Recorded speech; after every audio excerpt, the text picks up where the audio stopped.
পাহাড় আর মরুভূমির মাঝখানে অবস্থিত প্রাচীন শহর পেশোয়ারের সরাইখানায় জন্ম নিয়েছিল এক অনন্য স্বাদ।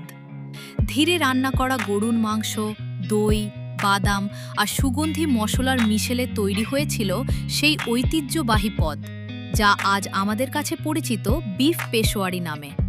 চলুন আজ সেই ইতিহাসের স্বাদ নিয়ে তৈরি করি সুস্বাদু বিফ পেশোয়ারি। অনেক বছর আগে পাহাড় আর মরুভূমির মাঝখানে অবস্থিত প্রাচীন শহর পেশাওয়ার ছিল ব্যবসায়ী, পর্যটক আর যোদ্ধাদের মিলনস্থল। মধ্য এশিয়া, আফগানিস্তান ও ভারতীয় উপমহাদেশের পথে চলা কাফেলাগুলো এই শহরে এসে বিশ্রাম নিত। সেই পথিকদের জন্য স্থানীয় রাঁধুনিরা ধীরে ধীরে রান্না করতেন সুগন্ধি মাংসের পদ, যেখানে থাকত দই, ঘি, বাদাম ও বিশেষ মশলা। কথিত আছে, এক শীতের সন্ধ্যায় কয়েকজন ক্লান্ত ব্যবসায়ী পেশোয়ারের এক সরাইখানায় আশ্রয় নেন। সরাইখানার বৃদ্ধ বাবুর্চির কাছে খুব বেশি উপকরণ ছিল না, শুধু গরুর মাংস, দই, কিছু বাদাম, গোলমরিচ ও সুগন্ধি মশলা। তিনি ধীরে ধীরে আগুনে মাংস রান্না করলেন, যাতে মশলার গন্ধ মাংসের গভীরে মিশে যায়।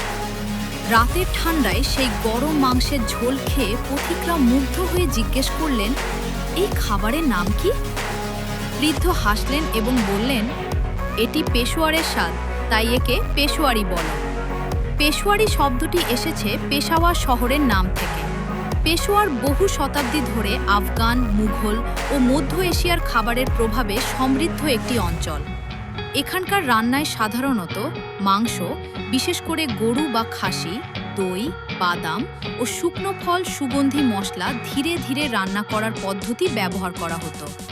বিফ পেশোয়ারি মূলত পেশোয়ার অঞ্চলের স্বাদ ও রান্নার ধরন থেকে অনুপ্রাণিত একটি পদ। তবে বর্তমানে বাংলাদেশ, ভারত ও পাকিস্তানের রেস্টুরেন্টগুলোতে যে বিফ পেশোয়ারি পরিবেশন করা হয়, তার রেসিপি এক এক জায়গায় এক এক রকম। অনেক ক্ষেত্রে এতে কাজু, ক্রিম, দই, কিশমিশ বা বাদাম ব্যবহার করা হয়, যা খাবারটিকে সমৃদ্ধ ও মাইল্ড স্বাদের করে।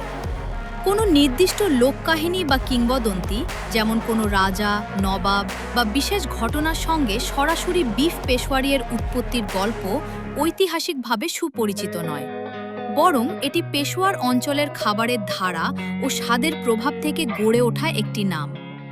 বর্তমানে বাংলাদেশ ও ভারতের অনেক রেস্টুরেন্টে যে বিফ পেশোয়ারি পরিবেশন করা হয়, তাতে কাজু, বাদাম বাটা, ফ্রেশ ক্রিম, কিশমিশ, দুধ বা মালাই যোগ করা হয়। তবে ঐতিহ্যবাহী পেশোয়ারি রান্না তুলনামূলকভাবে সহজ ও মাংসকেন্দ্রিক।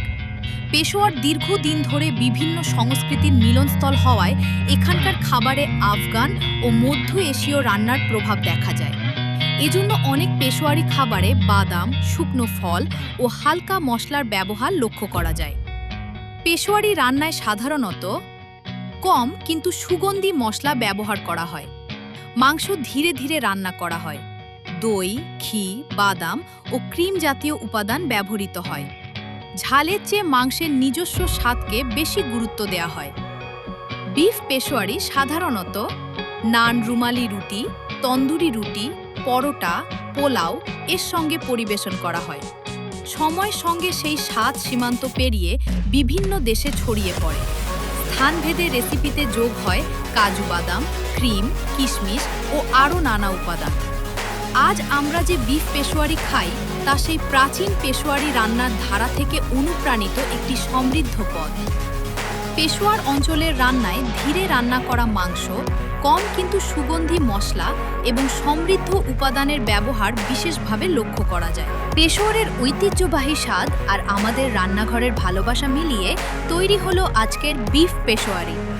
কেমন লাগলো জানাতে ভুলবেন না। আবার দেখা হবে নতুন কোনো রেসিপিতে। ততক্ষণ পর্যন্ত ভালো থাকুন, সুস্থ থাকুন।